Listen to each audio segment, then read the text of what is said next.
You're listening to Up an Octave, a podcast by Sonivia, the podcasting agency that believes that women and non-binary people deserve to take up space in the podcasting industry because our thoughts, voices, and stories matter. Here you'll learn how to make dope podcasts that inspire, educate, convert, and most importantly, make your voice shine. I'm your host, Ruth Spence, and I'm here to take podcasting up an octave. Let's get into it.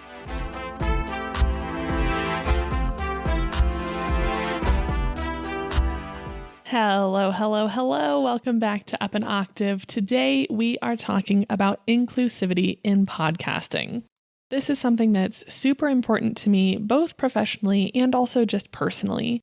If you've been following me for a while, you've heard my story and know that when I first started podcasting, I had to work so freaking hard to find tutorials for how to edit a voice like mine. All the information that was accessible at the time was oriented toward cisgender male voices.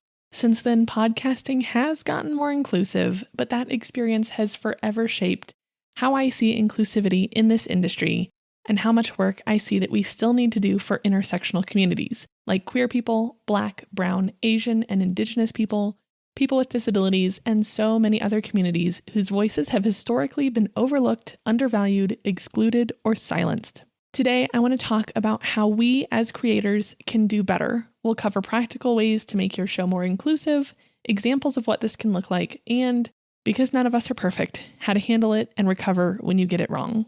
So let's talk about what inclusive content actually is and what it can look like. This is what I mean when I say inclusive content. Inclusivity is more than just checking a box or doing something that you're supposed to do. It's about creating a space where people from diverse identities, whether that's race, gender, sexuality, ability, socioeconomic status, etc., feel valued, respected, seen, and represented. It's not just about adding people into your content. It's about doing so with intention and integrity.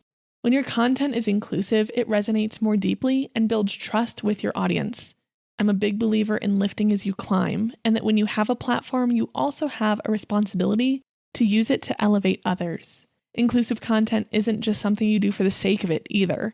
It invites people to join the conversation, and it can expose people to new ideas that they might not have been presented anywhere else. So, for example, let's say that you're a white hairstylist running a podcast about the beauty industry. Inclusive content for you might look like dedicating an episode to natural hair care for textured hair, exploring the history of protective styles, or unpacking industry biases against Black hair. It's not just inclusive content, but it's valuable content. It's creating a space for conversations that don't always happen in mainstream media. Going even further, bringing on a Black hairstylist and giving them the space to share their expertise is a way for you to get something and learn, while also giving a platform to someone with the lived experience of your topic. And maybe you exclusively have a white audience or a white client base, but due to the value of intersectionality and the world that we live in, having a baseline understanding of who we're sharing this world with and who we share space with is valuable. So even if maybe it's not as niched down for you to invite a Black stylist, it's still relevant because we're going to interact with people who are different from us. And while it may not make sense for you to devote all of your content to this lived experience, it is still valuable to give time for people to be having these conversations. So let's go a little further and break down what building inclusive content looks like into actionable steps. These are some of the best ways that you can make your podcast more inclusive. First, start by checking your biases. Reflect on your own perspective. Consider whose voices you're elevating and whose might be missing from your content.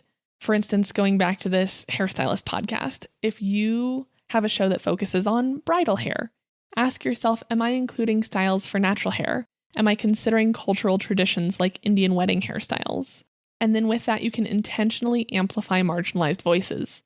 Seek out guests or collaborators from underrepresented communities, not as a token gesture and certainly not as free labor where you put educating you on your guest, but because their perspectives add depth and texture and richness and value to your show. Make accessibility a priority. We've talked a lot about this recently, but transcripts are a must, and they're a win for you as a creator.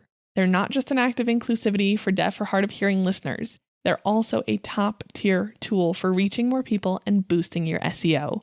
Literally, transcripts are a win-win-win. But your accessibility doesn't stop there. You can also use alt text on your social media posts. Make sure that your website is screen reader friendly. Accessibility is foundational to inclusivity. It shows your audience that you care about them being part of the conversation. These are changes that I'm pursuing within my own business in the new year. I know that there are places that I can step up my game to really make sure that everyone has an opportunity to use their voice and feel seen. Something else is being specific and accurate. Avoid vague statements like we're elevating diverse voices and instead be clear. Going back to the example I've given earlier, you could say this episode highlights Black hairstylists and their experiences navigating bias in the beauty industry. Your audience can tell when you're nervous about being direct. Getting out of your comfort zone shows your willingness to be an ally. I so often hear people who are just scared to get it wrong. They're scared to get pronouns wrong. They're scared to say Black. They're scared to be direct in how they're having these conversations. And I think so much of that comes from the fear of just getting things wrong. But that's where I so encourage you to take the time to educate yourself on how to get it right so that you can enter the conversation and so that you can do it confidently. These conversations are worth having. With that, avoid perfection paralysis. You do not have to get it right 100% of the time. Inclusivity is about trying and moving the needle. It's about listening and learning. And when you do mess up, you will. It's about owning that mistake and doing better. So how do we handle it when we get it wrong? What happens when you mess up? And this is not an if, it is a when. You are going to mess up. God knows I have.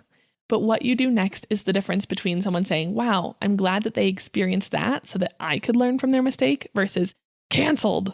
So here's how to handle it with accountability and grace. Own your mistake. Say, I got this wrong without justifying it and without centering yourself or your intentions. Focus on the impact that it had. For example, let's say you unintentionally used ableist language in an episode. Acknowledge it in a follow-up like this. In episode 72, I used the term crazy busy, which is ableist. I've since then learned why that phrasing is harmful, and I apologize. I will be more intentional moving forward. To be honest, that is a word that I have been working on removing from my own vocabulary. So I have probably said that exact same thing on this very podcast. But I'm consistently trying to learn and trying to do better as I become aware of different things that are harmful. It's also important to center the impacted community. Instead of saying, I didn't mean to hurt anyone, focus on the people affected. You could say, I realize my language may have been harmful to members of this community, and I am committed to doing better. And then continue with that. Take action.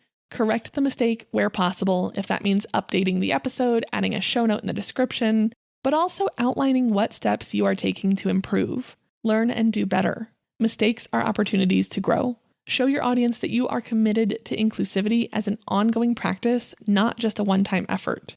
And I know that this is all nice and lovely, but what about when you're getting flamed or facing a public call-out? Maybe you're being flooded with comments, emails, reviews, and some of them are harsh, angry, even personal. Here's how you can pull out of that nosedive.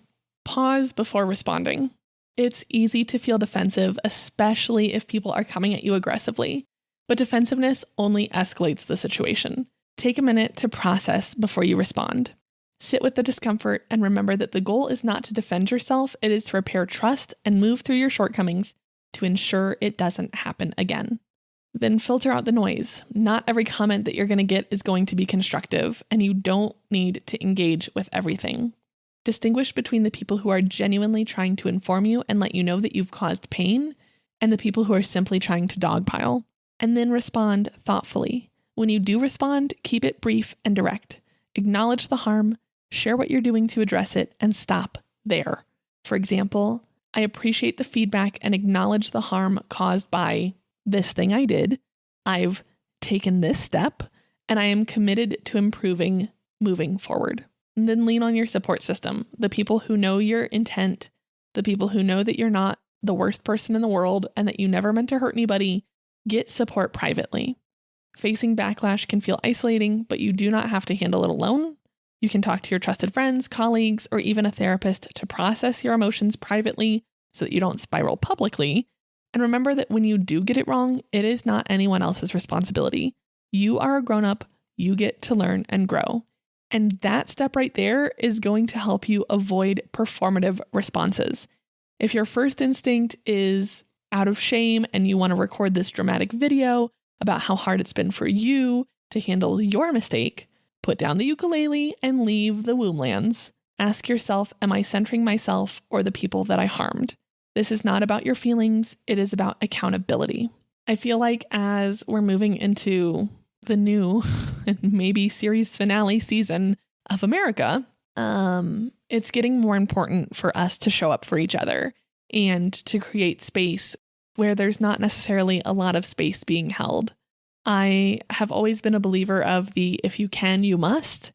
And to me, inclusivity is another place where that can shine, where we have a duty as content creators when we start to develop a platform to disperse information, to elevate voices that we're not hearing enough from. And even if you're thinking, I only have a tiny little podcast with very little reach, doing your part is still doing your part. And I think of that on a much larger scale as well with I can't donate $1 billion to a cause I care about, but I can be intentional with where the money I do have to spend goes. So I'm going to leave it here, but I want to hear from you. What steps are you taking to make your podcast more inclusive? Come tell me about it on Threads or tag me on Instagram at Sonivia Studios.